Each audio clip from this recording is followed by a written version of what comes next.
Vamos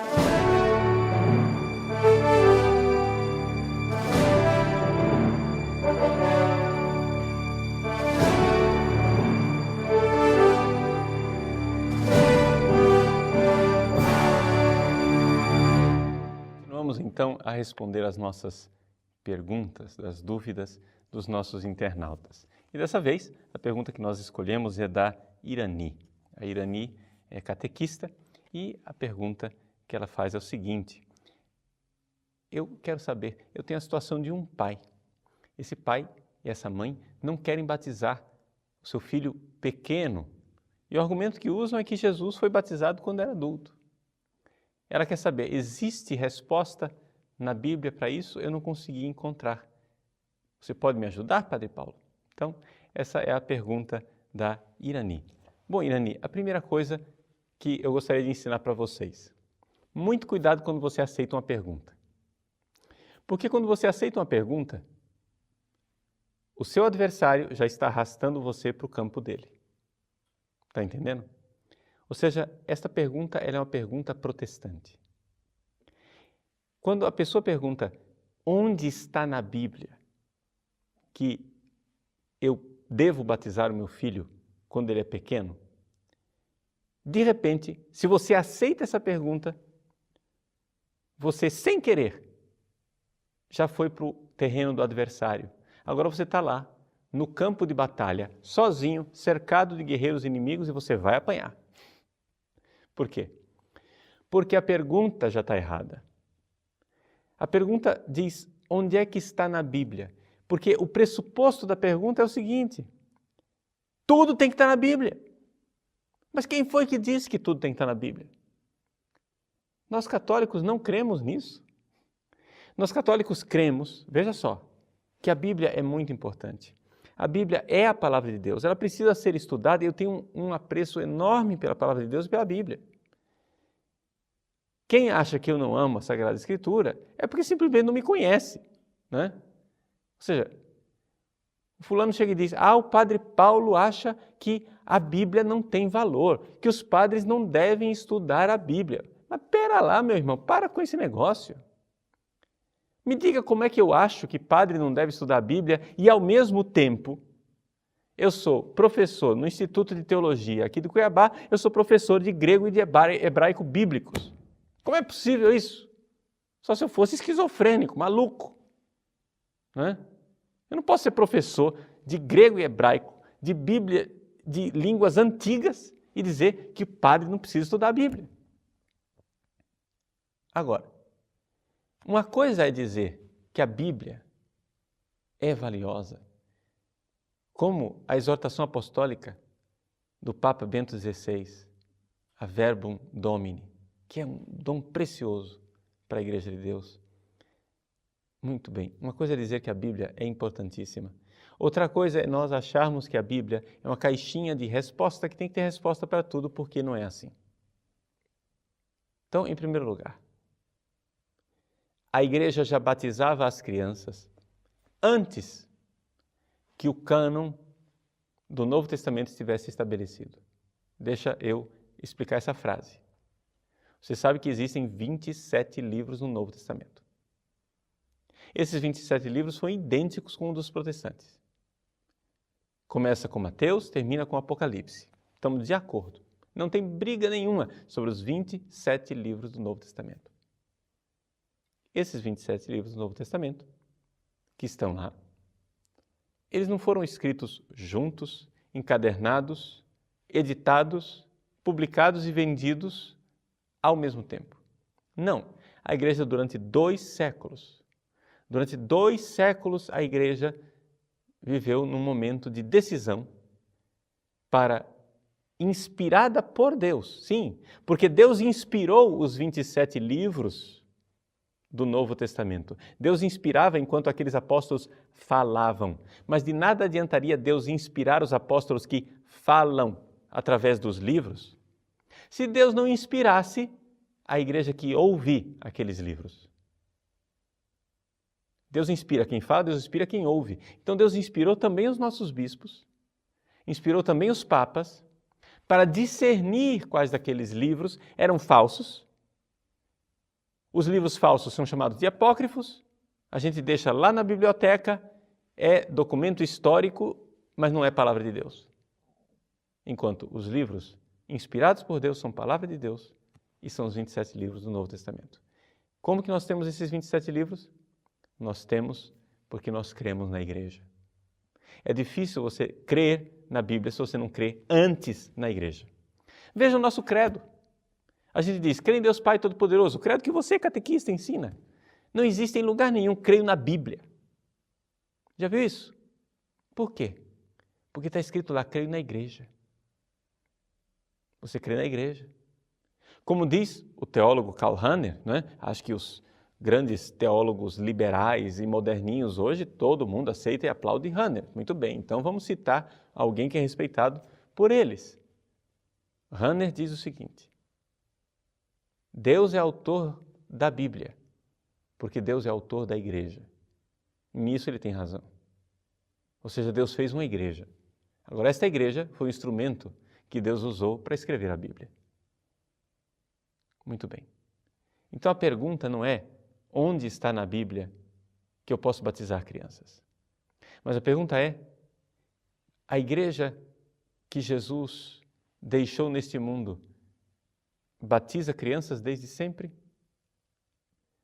Essa é a tradição da igreja? E com que fundamento a igreja batiza as crianças desde sempre? E entre os vários fundamentos, existe também um fundamento bíblico? Aí sim, nós estamos no ambiente católico. Aí a pergunta mudou de qualidade. Aí nós estamos do lado de cá. Nós não estamos aceitando os pressupostos protestantes, porque o problema é esse. Toda vez que você aceita a pergunta protestante, você aceitou um pressuposto férreo deles, que é a chamada sola scriptura de Lutero. E esse pressuposto, para nós católicos, é impossível. Não é somente a Escritura que prova as coisas, mas é a fé da igreja. A igreja que guarda esse tesouro da sua fé no depósito da fé, que está na sagrada tradição e nas sagradas Escrituras. Eis aí aquilo que é a nossa fé. Agora, respondendo bem especificamente a sua pergunta, nós podemos dizer o seguinte, já no Novo Testamento existem alguns indícios e alguns sinais de que talvez algumas crianças pudessem ter sido batizadas. Quando, por exemplo, São Paulo, nos Atos dos Apóstolos, é libertado, ele foi aprisionado em Filipos, um terremoto durante a noite o liberta, ele e Silas saem da prisão e então o carcereiro achou que os prisioneiros tinham fugido, ele vai lá e quer cometer suicídio. São Paulo diz, pare. Ele pergunta o que eu devo fazer. São Paulo prega o evangelho, ele crê, é batizado ele e toda a sua família. Pode-se pressupor que toda a sua família tivesse também crianças. Mas isso é só uma pressuposição. Mas veja que a conversão do carcereiro e toda a sua família indica um princípio muito importante e interessante da sociedade antiga. Quando o pater familias, o pai da família, se convertia, geralmente a família inteira se convertia. E aqui, então, nós vemos atestado na Bíblia uma prática da igreja. Ou seja, havia dois tipos de conversões naquela época. As conversões de pessoas individuais e as conversões de famílias inteiras. Ora, uma vez que uma família inteira se converteu, aí nós temos então o pressuposto para aquilo que nós temos hoje, que é famílias católicas terminam com filhos católicos, batizando seus filhos desde cedo. E por que não havia tantos batismos de criança no início do cristianismo? Por uma razão muito simples. Não havia famílias católicas. Não é? Para você ter batismo de criança, você tem que ter família católica. Daqui nós temos também uma outra realidade, que é o seguinte. A igreja, ela acolhe estas crianças e batiza essas crianças na fé da igreja. Por isso que a igreja também instituiu o ministério do padrinho e da madrinha. Porque teoricamente, sei que isso depois na prática, infelizmente, não acontece, mas teoricamente, se o pai e a mãe da criança não quisessem educar a criança na fé católica, a igreja se dispõe a indicar um padrinho ou uma madrinha que sejam responsáveis pela educação católica daquela criança. E isso é tão verdade que o Código de Direito Canônico hoje nos diz que se você quiser batizar uma criança, mas o pai e a mãe simplesmente não tiverem fé católica, mas só consentirem, você pode batizar, se houver esperança de que esta criança seja educada na fé católica. Então, por que é que Jesus foi batizado adulto? Bom, aqui nós estamos diante de outro problema. O batismo de Jesus não é igual ao nosso batismo. O batismo de Jesus foi ao mesmo tempo mais do que o nosso batismo e ao mesmo tempo menos do que o nosso batismo. Ele foi menos do que o nosso batismo, porque aquele lá era o batismo de João, um batismo que era só para penitência, para conversão, mas não tornava as pessoas filhos de Deus. Por isso o batismo de João era menos do que o nosso. E o batismo de Jesus foi mais do que o nosso, porque ali Jesus recebeu uma unção especial e uma efusão do Espírito Santo, que foi derramada sobre ele de uma forma extraordinária, muito maior do que a unção que nós recebemos. Então o batismo de Jesus é algo muito especial. Jesus não é o parâmetro para isso. O que nós precisamos olhar é a praxis da igreja. Jesus disse que não abandonaria a sua igreja. Eis que estarei convosco todos os dias até o fim dos tempos. Então ele não vai nos abandonar. Ele está com a sua igreja. E a igreja que pratica a mesma coisa há 2000 anos, das duas uma. Ou ela errou numa matéria muito grave, como é o batismo, e Jesus a abandonou, ou então ela é a igreja verdadeira e continua fazendo aquilo que Jesus quer que ela faça.